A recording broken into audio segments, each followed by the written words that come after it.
Okay, everybody can see me. I'm my little cartoon version sitting there. Um, what I thought I would start with is just some of the basic stuff.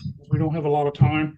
And well, why do we trap and vent? We trap and vent a system because we're primarily trying to create a system that's sanitary. Now, a lot of times you think of sanitary, you're thinking, getting rid of the sewage in a sanitary way, getting rid of the waste in a sanitary way. I'm talking about actually disposing of it. But one of the problems you have with a plumbing system is we have sewer gases and things that can come back through the pipes and into our homes. So years ago, they actually installed a trap on the house, and that trap would stay full of water and it would keep the sewer gases from coming back in. It had a lot of flaws.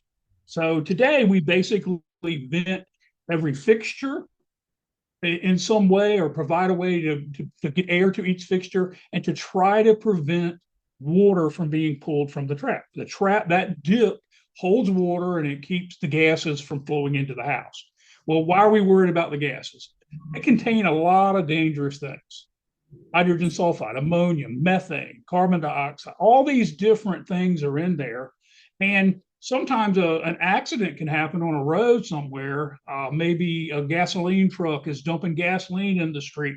This stuff can end up in the sanitary sewer system, and you could have fumes and stuff migrating into the house. So what we do is, again, we try to create a plumbing system that has traps on every fixture. We trap every fixture in the house except for the toilet, and the toilet has a built-in trap.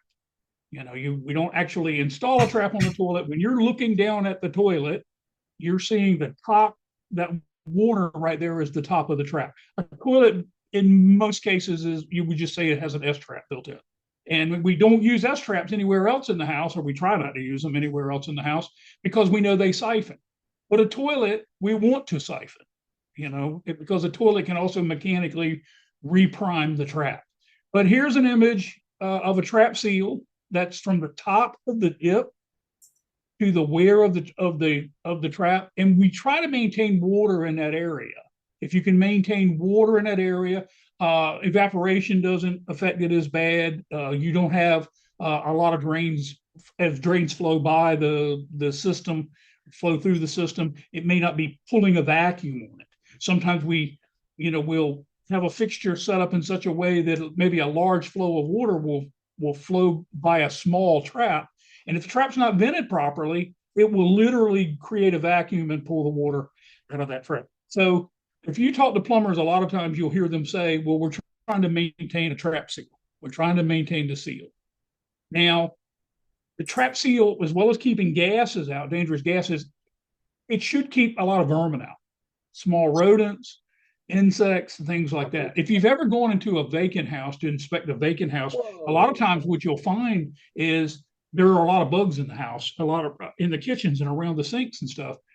And what we've learned as plumbers is the water in the trap evaporates. When the water in the traps evaporate, the insects come in. You've already mastered crocheting. You've moved on to knitting now. All right, somebody's talking. Easier. Martha, so anyway, clerk, turn off your mic.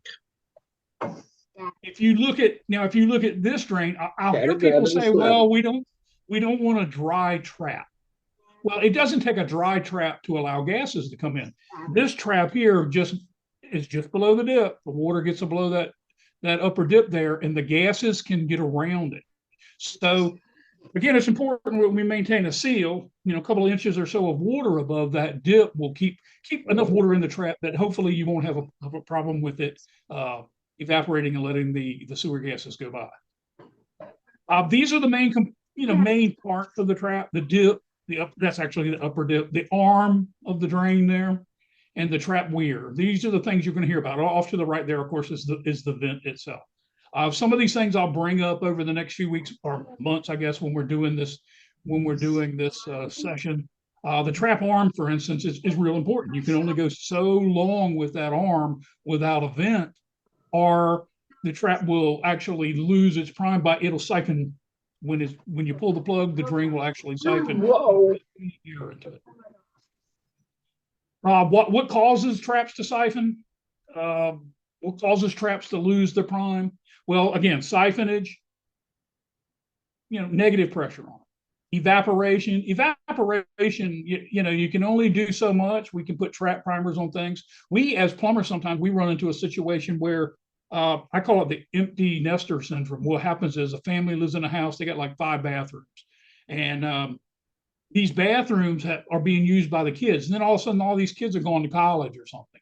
And we've got mom and dad still living in the house, and they're smelling sewer gas in the house. And a lot of times that's because the kids aren't using the bathrooms anymore, and the water's evaporating from the traps and the lavatories and the tubs and showers and so forth. So what we always tell them is make sure you go in there at least, once a week or so and run some water in the fixtures, keep it primed, and you should be good to go. Another thing that can pull the water from a trap is through capillary attraction or action. And that happens a lot of times when something falls into the drain. I tell you a good example of is those old mops that they used to use, the long string. You can actually have one of those strings come off a mop, it'll hang down into the trap, into that water, and it'll kind of wick up and evaporate the water out of the trap. So that's, that's kind of a hard thing to take care of. We put strainers over the traps and things like that to help prevent that, but it can happen. As far as back pressure goes, it's part of the venting. We vent primarily to prevent siphonage and back pressure. The vents are in the system to try to maintain a neutral pressure through the system, but we will get positive pressures in the system occasionally. Probably more drains are siphoned, more traps are siphoned than actually back pressure blowing them out. I've noticed next year will be 50 years that since I started on a plumbing truck working in the plumbing business.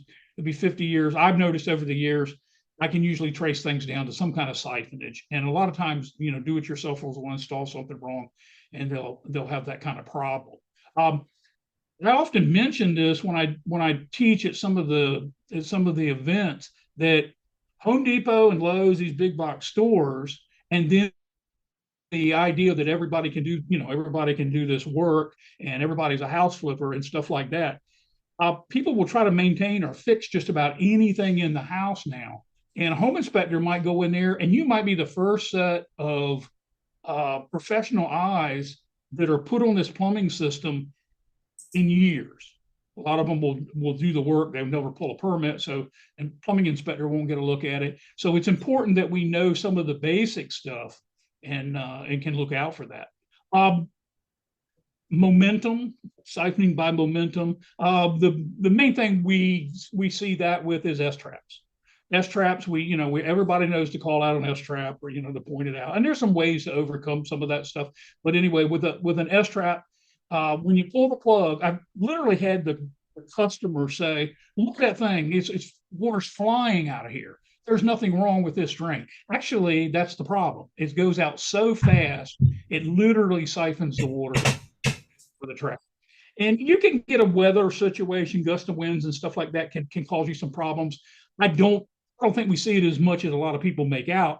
As I said, I can go in the house a lot of times. If I can see the drains, I can see the vents. A lot of times I can see what's probably causing the problem. But I'm not saying it can't be gust of winds. It's just not as prevalent, I think, as some people think it is. The P-trap, that's the main guy. That's the one we want to use. Its design allows a lot of good things to take place in that trap, and by far it's the most accepted trap out there. There are some traps that some localities might allow you to use, but it's problematic. There's going to be some issues with it. But focus on P-traps. That's what we want. We want P-traps. But if you install a P-trap wrong, you literally can create an S-trap out of it. And again, it will end up siphoning by momentum. Vents. Now, this house has a lot of vents. Normally, we don't see that. We're not going to see that many vents on a house. And if I look at this picture real close, I think it was Photoshopped. But anyway, that would be real nice. Plumbers would love that. Plumbers would absolutely love seeing that many vents on a house. One of the reasons is because we can get up on the roof and actually unstop the drains. A lot of guys will see a plumber on a roof and he's snaking it out. And just like the client that you have or the customers that we have, they'll say my vent was stopped up. It is very rare that we're up there unstopping the vent. It is very, very rare. Normally, when we're on a roof and we're running the snake, it's because it's easier to snake it from the roof than to try to drag a machine up under the house or maybe under a sink or something like that. It's pretty easy to just throw a ladder up against the side of the house, take that machine on the roof, and as you go down through the vent, you're going to end up into the waistline and you can just snake it out from there. You can actually hear if the line is full of water, we can actually hear it when we break through the blockage. We can hear the water run by. So that's why we get up there.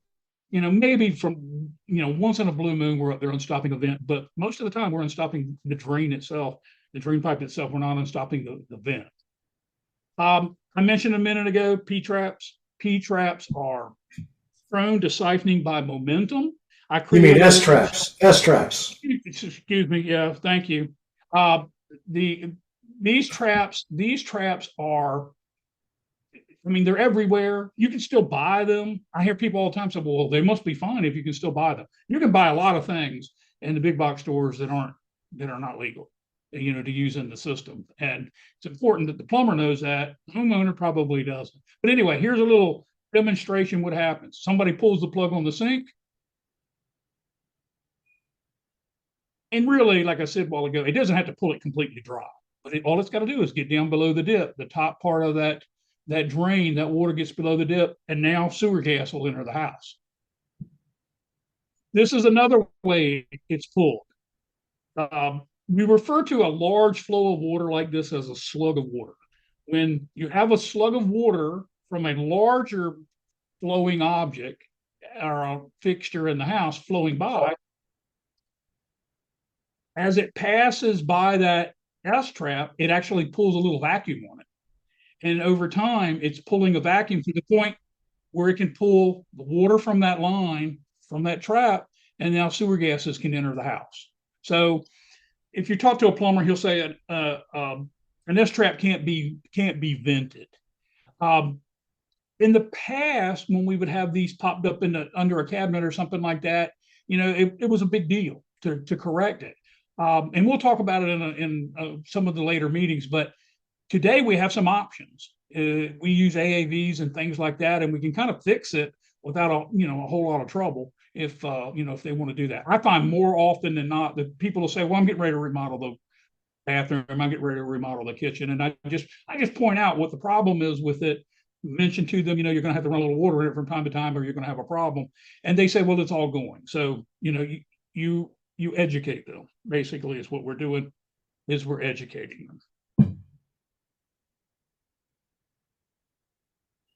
them. Here is just a real basic image of a large flow of water. If it would flow, this slug would move down this drain in that direction. It could create a vacuum on the trap. But by installing a vent between the trap and between the line where that large flow of water is going to go by, when it tries to flow and create that vacuum, water will be pulled down the drain. The vacuum will be, interrupted. It just won't be able to pull the vacuum.